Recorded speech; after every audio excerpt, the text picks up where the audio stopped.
تعالیٰ نے ان دونوں آیتوں میں انسان کو یہ پیغام دیا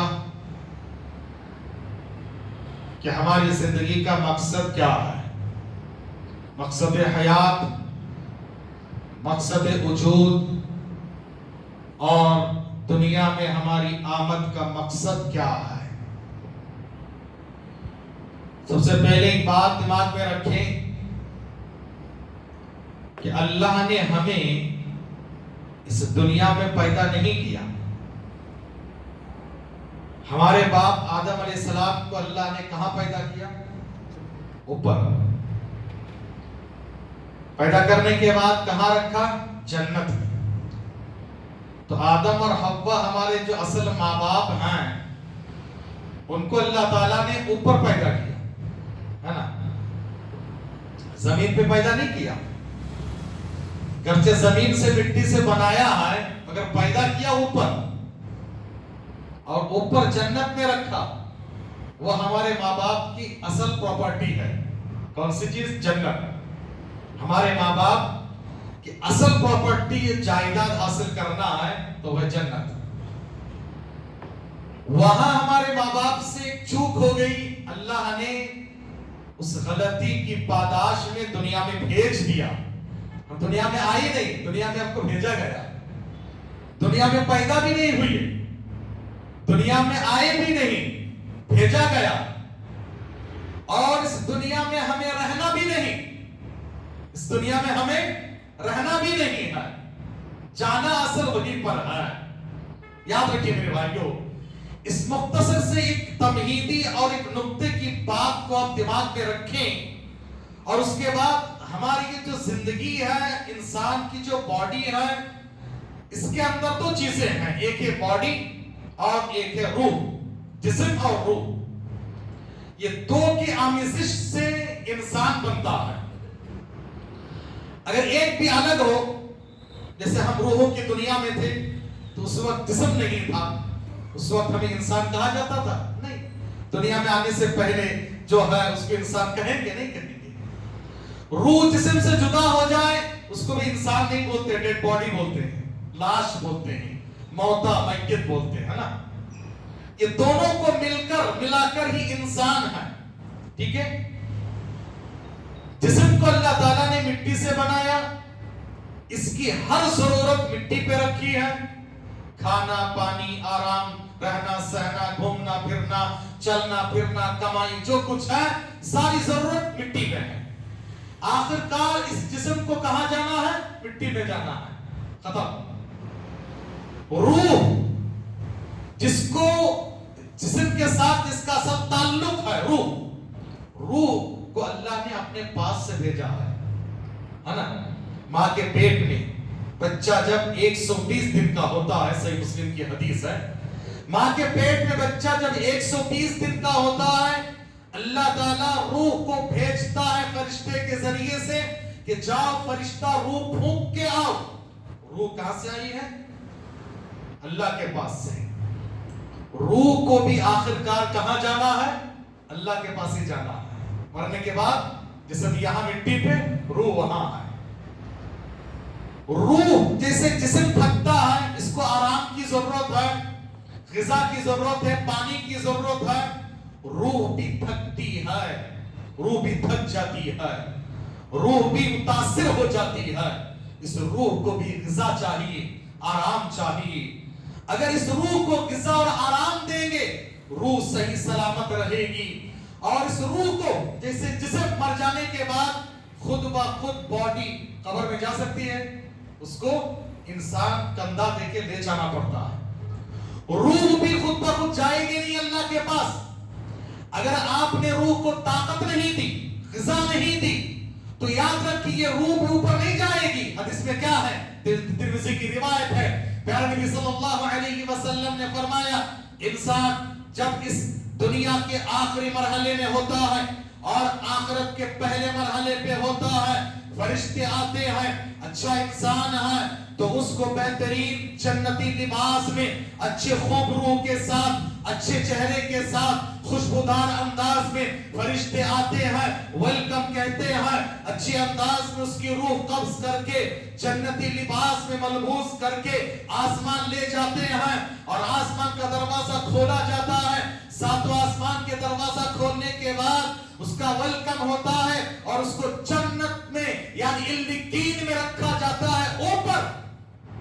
اور اگر انسان نے اپنی روح کو طاقت نہیں دی، روح کو برا بنا دیا، جہنمی ڈانٹ میں اس کو بند کر کے مارتے ہوئے تکلیف دیتے ہوئے اس کی روح کو نکالا جاتا ہے، بدبودار انداز میں جہنمی ڈانٹ میں اس کو لپیٹ کے اوپر لے جایا جاتا ہے۔ پہلے آسمان میں جانے کے بعد کہا جاتا ہے یہ بدبودار روح ہے، بدترین اور خبیث روح ہے، اس نے روح کو طاقت نہیں دی ہے، قوت نہیں دی ہے، اس نے روح کو متاثر کر دیا ہے، اب اس روح کے لیے اوپر جگہ نہیں ہے، اس کو وہیں سے پھینک دو، پھینک دو۔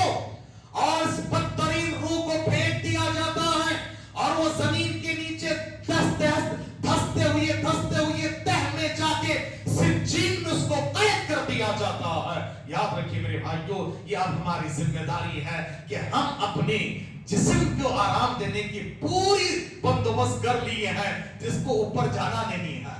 ہاں، دنیا کے ساز و سامان ہم نے سب تیار کر لیے ہیں، لیکن یہ روح، آج کے انسان ظاہری طور پر ٹپ ٹاپ ہیں، فٹ فاٹ ہیں، دیکھنے میں اچھے ہیں، خوبصورت ہیں، ہم نے جسم کا انتظام تو بہت کیا، جسم کو خوبصورت بنایا ہے، جسم کے آرام کے لیے ہم نے بہترین بنگلے بنائے ہیں، بہترین کار رکھے ہیں، اچھے ہم نے آسائش اور اسباب رکھے ہیں، بہترین فرنیچرز ہیں، زندگی کے لائف سٹائل ہم نے سب کچھ اچھا کیا ہے، مگر روح کے لیے کیا ہے؟ آج کی دنیا اس کے بھکاری ہے، ہم صرف ظاہر کے پابندی کر رہے ہیں اور اس روح کے لیے کچھ نہیں دے رہے ہیں۔ روح کی غذا کیا ہے؟ اللہ نے روح کو جیسے جسم کو یہاں سے بنایا مٹی سے، اس کی غذا یہیں پر رکھی ہے، اللہ نے روح کو اپنے پاس سے بھیجا تو روح کی غذا بھی اپنے پاس سے بھیجا ہے۔ کیا ہے روح کی غذا؟ اللہ تعالیٰ نے قرآن و حدیث کو روح کہا ہے، روح کہا ہے، روح وَكَذَلِكَ أَوْحَيْنَا إِلَيْكَ رُوحًا مِّنْ أَمْرِنَا وَكَذَلِكَ أَوْحَيْنَا إِلَيْكَ رُوحًا مِّنْ أَمْرِنَا۔ اللہ نے سورہ شورى میں فرمایا، اے نبی ہم نے آپ کی طرف روح کی وحی کی ہے، روح کی وحی کی ہے، اور وحی یاد رکھی، وحی متلو قرآن ہے، وحی غیر متلو حدیث ہے۔ قرآن و حدیث کو اللہ نے اپنے الفاظ میں روح کہا ہے، روح، یہ روح کی غذا ہے، یہ روح کی غذا ہے۔ سبحان اللہ، روح کی غذا کیا ہے؟ ایمان، عقیدہ توحید، توکل، ذکر اذکار، تلاوت، عبادت و بندگی، یہ سب روح کی غذا ہے اور یہی ہماری زندگی کا مقصود ہے۔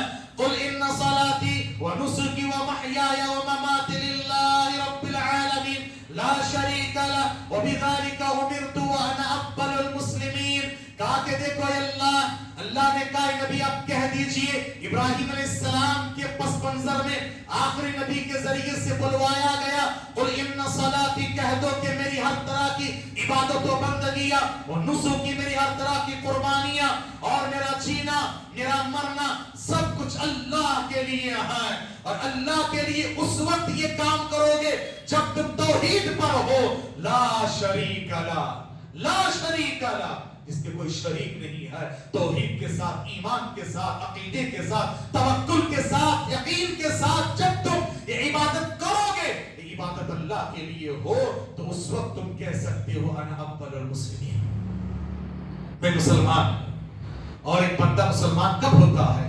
سورہ صافات پڑھی، اللہ تعالیٰ نے ابراہیم اور اسماعیل علیہ السلام کے واقعے کے ضمن میں فرمایا، جب ابراہیم علیہ السلام اپنے بیٹے کو ذبح کرنے تیار، بیٹا ذبح ہونے کے لیے تیار، دونوں ساتھ میں گئے، لٹا دیے، چاقو چلانا شروع کیے، تب اللہ نے کہا فَلَمَّا أَسْلَمَ وَتَلَّهُ لِلْجَبِينِ، فَلَمَّا أَسْلَمَ، جب مسلمان ہوئے، کب باپ بیٹے مسلمان ہوئے، قَتَلَّهُ لِلْجَبِينِ، جب اپنی پیشانی کے بال لٹا دیے اور چاقو چلانا شروع کر دیے، تب مسلمان ہوئے۔ مسلمان وہ ہوتا ہے جو اپنے تن، من، دھن، وطن، اولاد، ہر چیز کو اللہ کے لیے لٹا دے، اللہ کے نے یہ کہہ دے قل ان صلاتی و نسکی و محیای و مماتی للہ رب العالمین، میری زندگی کا مقصد تیرے دین کی سرفرازی، میری زندگی کا مقصد تیرے دین کی سرفرازی، میں اسی لیے مسلمان، میں اسی لیے نمازی۔ حضرین اکرامی، یہ ہماری زندگی کا مقصد ہے۔ تو روح کو غذا دینا ہے کس کے ذریعے سے؟ ایمان، عقیدہ، عبادت، ذکر، اذکار اور تلاوت کے ذریعے سے جو قرآن و حدیث سے متعلق ہو۔ اور یہ ذکر جس کے اندر ہمارے اور آپ کے جسم اور روح کی بھی غذا ہے، جسم کی بھی غذا ہے، جسمانی طاقت بھی روح ذکر کے اندر ہے۔ شیخ الاسلام ابن تیمیہ رحمہ اللہ فرماتے ہیں کہ صبح کے اذکار یہ میرے لیے ناشتہ ہے۔ جس دن میں اذکار نہیں کرتا ہوں لگتا ہے کہ میں نے ناشتہ ہی نہیں کیا ہے۔ اور سلف کے بہت سارے ایسے واقعات ملتے ہیں، اور میں آپ کو دلیل دیتا ہوں کہ یہ جسم اور روح دونوں کو طاقت دینے والی چیز ہے ذکر۔ ذکر، اور سب سے بڑا ذکر ہے قرآن۔ سورہ حجر میں اللہ نے فرمایا اِنَّا نَحْنُ نَزَّلْنَا الذِّكْرَ، ہم نے ذکر کو نازل کیا ہے اور ہم ہی اس کی حفاظت کرنے والے ہیں۔ قرآن، حدیث، ذکر ہے، یاد رکھیے، اور ان سے تعلق جوڑنا یہ ذکر ہے، اور صبح شام کے اذکار بھی ہیں۔ ان سب میں اللہ نے جسمانی روحانی دونوں طاقت رکھی ہے۔ دلیل صحیح بخاری کی روایت ہے، فاطمہ رضی اللہ تعالی عنہ پیارے نبی صلی اللہ علیہ وسلم اپنے والد محترم کے پاس آئیں اور آ کر انہوں نے کہا کہ ابو جان، میں نے سنا کہ آپ کے پاس بہت سارے نوکر چاکر غلام لوٹیاں آئی ہوئی ہیں، جنگ کے بعد یہ سب ملے ہیں، مجھے ایک عنایت کر دیجئے نا۔ یہ دیکھیے میرے ہاتھ میں چھالے آ گئے، پانی ڈھوتے ڈھوتے چکی پیستے پیستے بڑی تکلیف ہو رہی ہے۔ سبحان اللہ، پیارے نبی صلی اللہ علیہ وسلم لیڈر ہو تو ایسے ہو، لیڈر ہو تو ایسے ہو، یعنی انصاف ایسا ہو کہ اپنے محبوب ترین چیز بھی راستے میں آ جائے، اگر وہ حقدار نہیں ہے ان کو حق نہیں دینا ہے۔ انصاف اسی کا نام ہے کہ کسی کی محبت اور کسی کی نفرت ہمیں انصاف سے ہٹانے نہ پائے۔ اسی کا نام ہے عدل۔ کسی کی نفرت میں بھی اس کا حق مارنا نہیں، کسی کی محبت میں اس کو زیادہ حق دینا نہیں، کسی اور کا حق چھین کے، یہ عدل ہے، یہ عدل ہے۔ اور اسی عدل کو ہی اسلام، اگر آپ کہیں گے کہ ساری تعلیمات اسلام کا خلاصہ ایک لفظ میں کیا ہے تو وہ ہے عدل۔ ساری تعلیمات اسلام کا خلاصہ ایک لفظ میں کہیں گے تو ہے عدل، عدل۔ اور دو جملے میں کہا جائے حقوق اللہ اور حقوق العباد، حق اللہ اور حقوق العباد، اللہ کا حق اور اللہ کے سارے بندے، انسان، جنات، حیوانات، چرندے، پرندے، درندے، درخت، حجر، شجر، فضا، کائنات، سب کے حقوق ادا کیا کرو۔ یہ اسلام کہتا ہے کسی کے حق مت دبایا کرو، اور وہی تو عدل ہے۔ اسی لیے دیکھیے عبداللہ بن رواحہ وقت کے خراس جن کو کہا جاتا ہے، عبداللہ بن رواحہ جب خیبر فتح ہوا، اور خیبر فتح ہونے کے بعد یہ صلح صفائی میں یہ بات ہوئی تھی کہ خیبر میں جو کھیتیاں ہیں، جو باغ ہیں، وہ کھیتی باڑی باغ بانی یہودی کریں گے، مگر آدھی فصل مسلمانوں کو دینا ہے۔ فصل تیار ہونے کے بعد اللہ کے رسول نے عبداللہ بن رواحہ کو بھیجا کہ جاؤ، جا کر اندازہ لگا کر آؤ کتنی فصل آئے گی۔ اور عبداللہ بن رواحہ ایسے صحابی ہیں جن کو خراس کہا جاتا ہے، یعنی وہ اندازہ لگانے میں بڑے ماہر تھے۔ ایک مرتبہ بعد میں گھومتے گھومنے کے بعد بتا دیتے اتنے کنٹل فصل آئے گی، قریب قریب اتنی۔ عبداللہ بن رواحہ گئے، یہودیوں نے عبداللہ بن رواحہ کو رشوت دینے کی کوشش کی۔ یہودیوں نے کہا ایک کام کرو، نبی کو جا کے کم بتاؤ، آدھا تمہارا آدھا ہمارا، مسلمانوں کا نقصان ہونے دو نا، کیا ہوا، تم کو تو اتنا بڑا فائدہ ہو جائے گا۔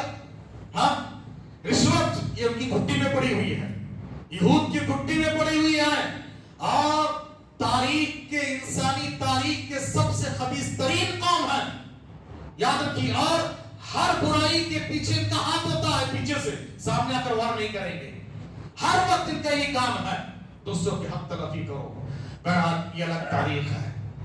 عبداللہ بن رواحہ نے کہا، یہ جملہ یاد رکھیے، عدل کس کو کہتے ہیں؟ عبداللہ بن رواحہ نے کہا یہودیوں، کائنات میں اگر سب سے ناپسندیدہ کوئی ہے تو تم ہو، سب سے زیادہ نفرت انگیز کوئی قوم ہے تو تم ہو، اور کائنات میں سب سے محبوب اگر کوئی ہے محمد صلی اللہ علیہ وسلم اور صحابہ ہیں. مگر یاد رکھنا نبی اور صحابہ کی محبت کی وجہ سے تمہارا حق چھین کے ان کو نہیں دوں گا, اور تمہاری نفرت اور عداوت کی وجہ سے بھی تمہارا حق مار کے میں ان کو نہیں دوں گا. جس کا جو حق ہے وہی دوں گا. تو کہا کہ دیکھو یہودیوں نے بھی کہا واللہ بہذا العدل قامت السماوات والارض, اسی عدل کی وجہ سے آسمان اور زمین قائم ہے. اللہ اکبر. یہودی بھی گواہی دینے پر مجبور ہے. یہ عدل ہے میرے بھائیو, انصاف کا تقاضا. میں عرض کر رہا تھا فاطمہ رضی اللہ تعالی عنہا نے آ کر کہا تو نبی چاہتے تو اپنے فاطمہ کو ٹوٹ کے محبت کرتے تھے. نبی کہتے تھے, نبی کا جملہ ہے حدیث میں, فاطمہ تو بضعۃ منی, فاطمہ میرے وجود کا ایک حصہ ہے. فاطمہ دیکھنے میں نبی کی طرح, چال ڈھال نبی کی طرح, ہو باہو نبی, ٹوٹ کے محبت کرتے تھے. مگر محبت میں کبھی غلو نہ ہو, اور محبت میں کبھی انصاف سے ہٹ نہ جائے, اور کسی پر ظلم نہ ہونے پائے. نبی نے کہا اے میرے بیٹی, تم سے زیادہ حقدار میرے یہ غریب مسلمان بھائی ہیں. اللہ اکبر. ہاں کہا انصاف. آج ہم اقربا پرستی اپنے لوگوں کو اپنے ہیں زور سے سب جگہ پر وہی چل رہا ہے.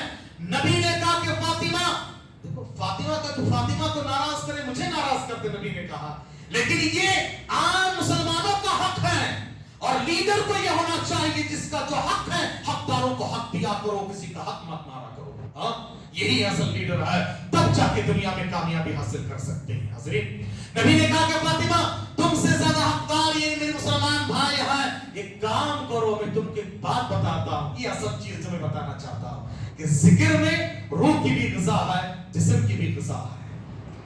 نبی نے کہا جب تم بستر پہ جاؤ 33 مرتبہ 33 بار سبحان اللہ, 33 بار الحمدللہ, اور 34 بار, اتنے مرتبہ 34 مرتبہ اللہ اکبر کہو. ہاں جس کو تسبیح فاطمہ بھی کہتے ہیں. اب بتائیے فاطمہ نے جو شکایت کی تھی وہ جسمانی تکلیف کی شکایت تھی, ٹھیک نہیں تھی, ہاتھ میں چھالے, تھکان, ہاں, اور نبی نے ذکر سکھایا. علماء نے استدلال کیا ہے ذکر میں روح اور جسم دونوں کی طاقت اور غذا ہے, اسی لیے یہ آزمودہ نسخہ ہے. آپ بھی بستر پہ جاؤ, کتنے تھکے ہوئے ہو, یہ پڑھ لو, پڑھ کے سو جاؤ, صبح تازہ دم ہو جاؤ گے, جسم کی تھکان دور ہو جائے گی, اللہ طاقت اور قوت آپ کو دے دے گا. اسی لیے حضرت علی نے کہا کہ ہم نے یہ ذکر زندگی میں کبھی نہیں چھوڑا, گھمسان کی لڑائی میں بھی ہم نے یہ ذکر کیا ہے.